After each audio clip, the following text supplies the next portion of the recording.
Dan Shonka, I hope you're doing well. Welcome into the game back in T-Town. Well, thank you very, very much. Great being with you. And tell you what, Ryan, I know it's kind of mixed feelings there in Tuscaloosa today. It is, but it's just one of those things that, listen, at this point now, what you do is you begin to pull for Tua Tagovailoa. But Dan, I don't know if it's human, but as a guy that enjoyed watching him play collegiately, I felt a little selfish because I wanted to see another year. Because anytime you're around greatness, you just want to see another year. And maybe that's what I wanted for Tua Tagovailoa. But his decision's his decision. Yeah, and you're right, Ryan, and I understand 100%. You love to see him play because he is such a terrific player, and you want to see him well. You want to see him get healthy and be able to play. And, it's a family decision. It's tough. We all on the outside looking in, like you say, the fans are selfish or, you want to see him play more. But it's all about, what's best for he and his family. And it seemed like they made a very thoughtful decision, prayed about it a long time. I think it's probably been eating away at Tua for quite a while. And so his decision's made, and now going forward, and hey, you never know. There might be another one on the horizon here with Tallulah. So, sure. You might have another one. But anyway, no, you're exactly right, Ryan. Dan, when you look at this decision, we all know his skill set. Let me ask you, let's say that he's not hurt. He doesn't have an injured hip. Where does Tua Tagovailoa go in this draft if he doesn't have a dislocated hip and all the different medical procedures that he's had that involved? If he was healthy and he could get that check of clean health from the NFL, where would he go in the NFL draft? I believe he'd be the first player picked. And I really like Joe Burrow, what Joe did this year and how he really progressed. And he'll be the top guy this year now with the Bengals picking there and everything. But, I think Tua would have gave him certainly a run for money if he was healthy, like you said, 100%. They would have had to make that decision. Tua's his accuracy is unbelievable. He's got a little more velocity than Joe. So I think Tua would have been the first pick in the draft if he was healthy. Never had an injury, anything like that. He'd have been the first pick in the draft. All right, Dan, you've been inside that draft room. Scouts will love him, but let's go to the part that's the medical side of things. Can you kind of walk us through what the next couple of months is going to be like for Tua and the evaluation from that side? Yeah, absolutely. Very intense. I mean, some people, once they get their initial report, because I don't want to say, hey, take him off the board now, because the doctors make that decision, okay? The doctors will get together, and if each team has a army of doctors that will be checking him over. Trust me, they're going to go over every little part of that body and make sure that all the ducks are in a row, because, hey, it's their job on the line too. And so I think that, with that injury history, some people will probably take him off their board, especially if they already got a quarterback. They'll put him on their sideboard, their injury board, and just say, hey, we'd take him, late if he was there. Or some teams would say, we're not going to touch him at all because he's such an injury risk.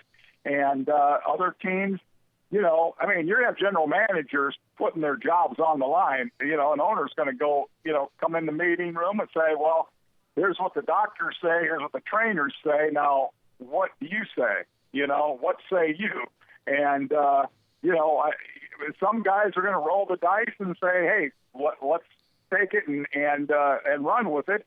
Others will say, well, I don't think so. We'll take him maybe the second or third round if he's there, but we're not going to take him, in the top 10 or top 15 maybe. So when you look at Tua Tagovailoa, what is a realistic shot? As you look at this draft order, do you see some teams that might be in play for a quarterback that might you say, there's no way this general manager is going to pass this player up? What is the floor on him? Well, I would say 15, maybe even 20. like I said, I mean, I've seen crazy stuff happen now where, you know, a lot of, you wonder, well, what are you doing, you know? And so I think that it could be some teams that and as you see him drop each selection, you're thinking, well, maybe we should pick him here, maybe we should pick him here. But if he's off your board, that decision's going to be real easy, you know, because he's really not going to be. He might be able to work out maybe, and you know, maybe before the draft. I don't know. It's just, you know, or after the draft, somebody's going to have to take him, you know, on film grades, and you know, but it's been done before. Hey, guys haven't run 40s, or they've been injured with an ACL or something, and they've been taken. Some even late in the first round, even running backs, and then they end up playing and doing okay. But it's really a 50-50 gamble. I don't think it could be any better percentage than that to draft Tua. We're talking to Dan Shonka right now, ourlads.com. Ourlads.com is the website, comprehensive website covering college football and that transition to the NFL. Dan, final couple of minutes here with you. Let's go to a couple of different other guys. Dylan Moses, you get the quarterback on the other side of the football. He's coming back. You think that's a wise decision? Absolutely. I think, you know, missing really the whole year. And it's very smart because he can get back into the flow of things, get back to 100%, and probably be a first-rounder if he even ascends a little bit. You know what I mean? Not just getting that knee 100% again. But, in fact, a lot of times when guys get knees and things anymore, the rehab is so good, and the surgeries and everything, hey, a lot of times that knee's better than it was before it happened. So I think Dylan will probably be a late first-rounder next year. Let me also ask you about a couple of other guys. Jedrick Wills declaring that he will enter into the NFL draft. Where do you see this young man? Well, I think he's going to battle two other tackles for that top spot, and he's going to be a top 10 pick. I think it's just a matter of who's going to be, you know, I think that Tristan Wirfs at Iowa, really an athletic guy, about the same size, and kind of with the same pedigree in regards to pro-type pass protection, blocking, long arms, hand control, be able to redirect, all that. Tristan was a terrific athlete in high school, and so I think that, you know, Wills is going to be battling him. And then also you got to throw Andrew Thomas in there, white-bodied, long guy from Georgia. You know, it may end up being Wills, Wirfs, and then you know, and then Thomas. But we'll have to see as we progress here. But he's going to be a top 10 pick. Hey, we see on Sunday there's not enough blocking for anybody, and those guys, and then certainly Wills is talented to go in that top 10. Is Jerry Jeudy the top wide receiver? I think so. I think he's a terrific football player, and I got him number 6 on our board right now. All right. Now, speaking of this, because you talked a lot about wide receivers last couple of weeks, Henry Ruggs still to be determined. Henry Ruggs, what? I mean, because you do this at times. People will call you and say, "Hey, what do you think about this? What do you think about this?" Henry Ruggs, a guy that is looking at the NFL, but also thinking about coming back to the University of Alabama. Right. Well, I tell you what, he's a great football player, and if he came out, I think he'd be a first-round guy. You know, this is a really, really, really deep wide receiver draft. But I think, you know, the Alabama receivers are kind of ahead of the class, although C.D. Lamb is going to be battling up there for maybe a spot ahead of Ruggs if Ruggs came out. You know, I think that Higgins from, you know, Clemson is going to be in that mix a little bit behind him because everybody loves that electric speed, you know, that Ruggs and Jeudy have. So I think that, and I always hate to say this, Ryan, but sometimes it comes down to that stopwatch, you know what I mean? And obviously Jeudy runs great routes, catches the ball very smoothly, just a real smooth athlete. But that's why we got in ahead of our class. All right, final question. I promise. I mean, with that, see, when you make these appearances at Tuscaloosa, I mean, we could pepper you with with 25 different names here, but I'll stop here. I promise. Najee Harris is looking at both of these options. When you look at Najee Harris, not a sample size that it's an extremely large one, which may be good enough when you talk about more tread on the tires. When you look at the running back from the University of Alabama, what do you see? Do you see a guy that would be an early pick? What do you think?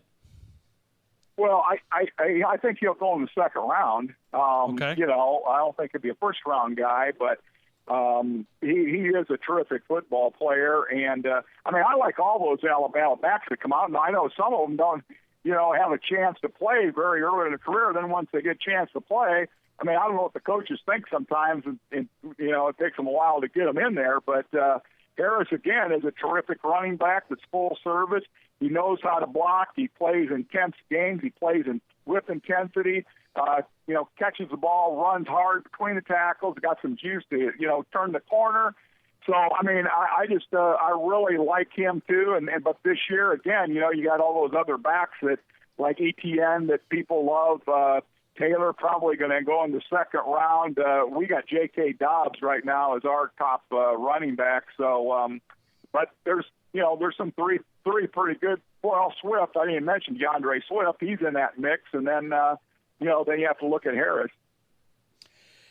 Dan, this is the time that's like Christmas. Christmas, I guess, will come in April, but this is like when you wrap all the presents and you put them up together. Talk about the website. You and I have been visiting, and I almost take it for granted that we've been visiting for this long. But talk about the website for those who may have never heard about our lads and what kind of makes you guys different, because you've been around it for 4 decades now. When you talk about the experience that you can provide, is really second to none. Well, I'll tell you, I think that fans can go to our website at ourlads.com. They can go to the pro depth charts and click on there and see their favorite team, and also see where, all the Alabama guys are playing. And they can actually click on, a former Alabama player's name on the pro depth charts and read about what we said about that guy when he came out. And, of course, our college depth charts, are second to none. We do have color-coded the players' rankings right now in there. And, we got Judy, of course, the purple, which, means the first round guy coming out as a junior and things. And then, we've got, of course, McKinney back there, free safety, in the green, which is another first-round type of grade. And the fans can kind of get that idea. One thing I always used to like when Alabama was playing a national championship game against, say, a Clemson or somebody, hey, they could go on and look at that depth chart, run it off. They could see the pro prospects and, how they're rated right now. And that's just right now, because as we know, Ryan, we've talked before about how fluid this is, because that speed, when they get verified information out there on these guys, they can, they've already played in a great, intense program and things, and now you see their athletic ability and all that, and they can even move up a little bit in the food chain. Dan, thank you so much. I know everything is very, very busy for you, but as one of the quotes on your website says, you go 100 different directions at 100 miles per hour. We appreciate you giving us a few minutes here in T-Town. Thank you so much. You bet you're right. Anytime. Always great being with you and the Alabama fans. Roll Tide.